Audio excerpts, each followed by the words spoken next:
Hi there, everybody. How we doing today?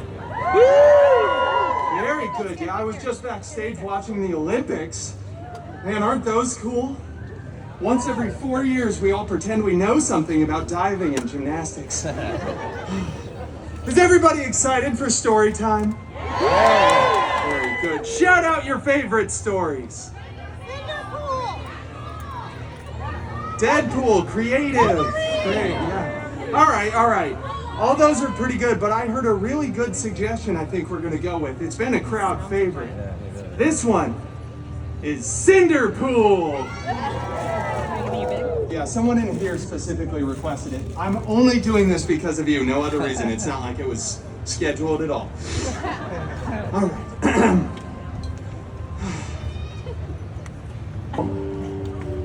It was glorious. And out of that sparkle circle walked Cinderpool's fairy hairy god mutant.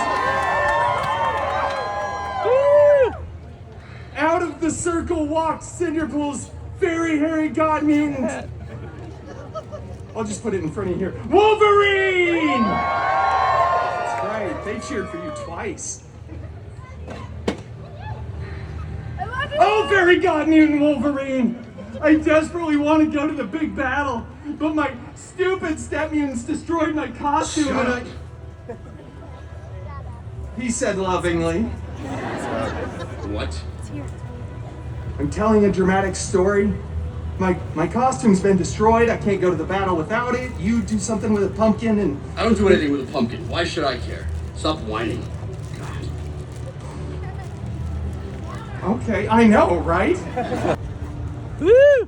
Yeah, after some buzzing, whirring, and clicking, it was a perfect fit. Then all the Avengers look over and start screaming at me. Tony Stark, most of all, is just there going, "No! Don't take this from me! I want the sacrifice! I don't want to be Tony Stark anymore! If I come back, I'll be doomed!" Doomed! Yeah, half of you who are laughing don't get the joke. Look it up. Then all the other Avengers start yelling too. You can't hear them over Tony, but the one thing they're all saying is do not snap. So you know what Cinderpool does. Snapped, right? It's pretty obvious. Cinderpool snapped. Physically and mentally. Happens all the time. And just kept snapping over and over. People were disappearing, reappearing. There were dogs falling out of the sky. Everybody was crying. It was really expensive for the VFX department. The Avengers tackle Cinderpool to the ground, rip the glove right off of his hand, and blah, blah, blah. They remake the movie years later. Tony Stark gets to be the big sacrificial hero, and it goes on to become the most profitable film in the Feige universe, the FCU. But it's fine, because Cinderpool went on to start his own film franchise, which breaks box office records. And then they had to invite Cinderpool back to the Avengers Endgame 2, Electric Boogaloo. And that right there is the end game.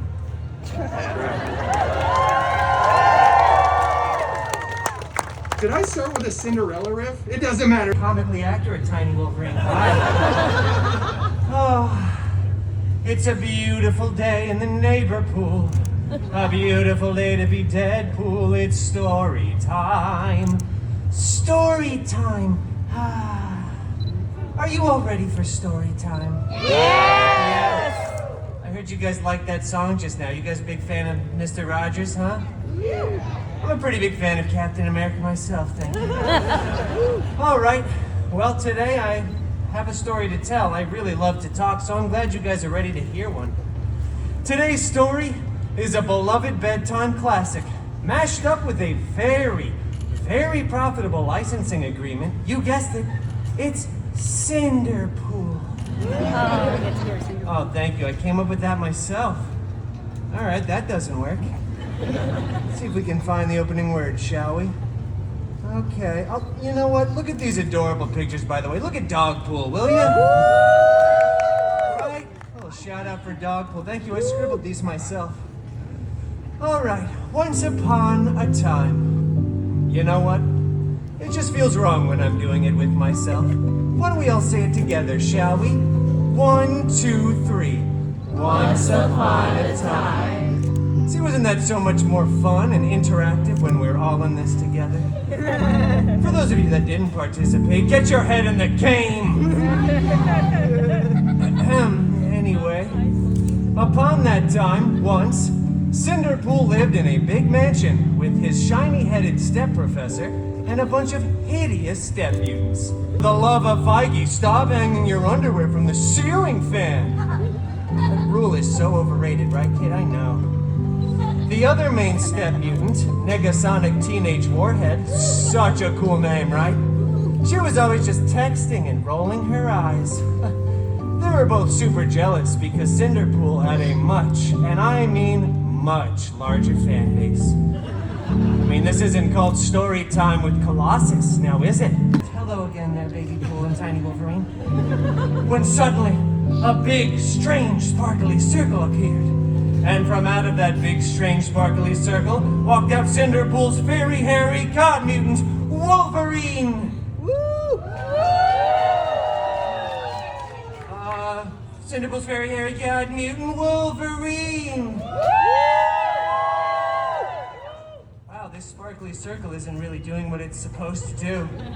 I guess Logie Bear couldn't make it in today. He's probably rehearsing for a musical or something, I know.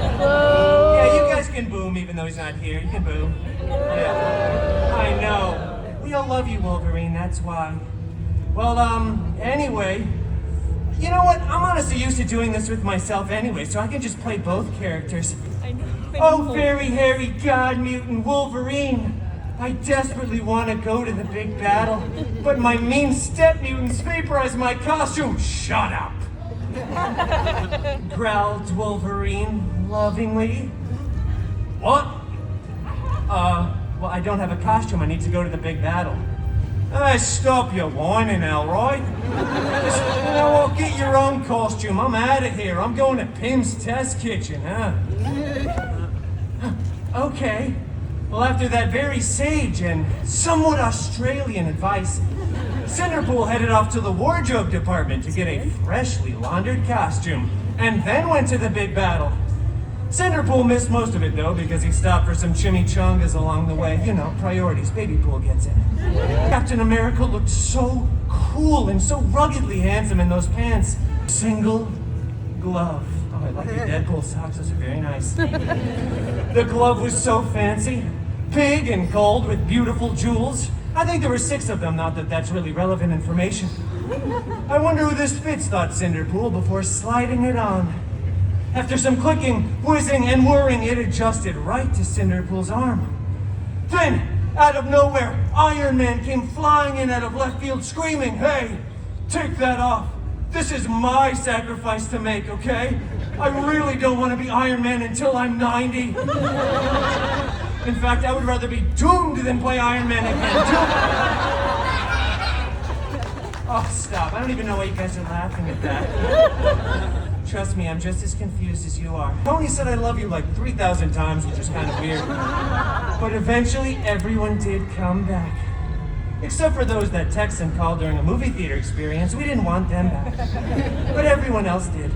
But then the Avengers tackled Cinderpool, ripped off his new favorite glove, and then when they remade the movie, they CGI'd Tony's head onto Cinderpool's majestic body, and it went on to become the most profitable film of the Feige cinematic universe. The FCU, as I like to call it. I know, I'm still workshopping that acronym. I feel like it has just one too many letters. Oh, you guys can cheer louder than that if you'd like.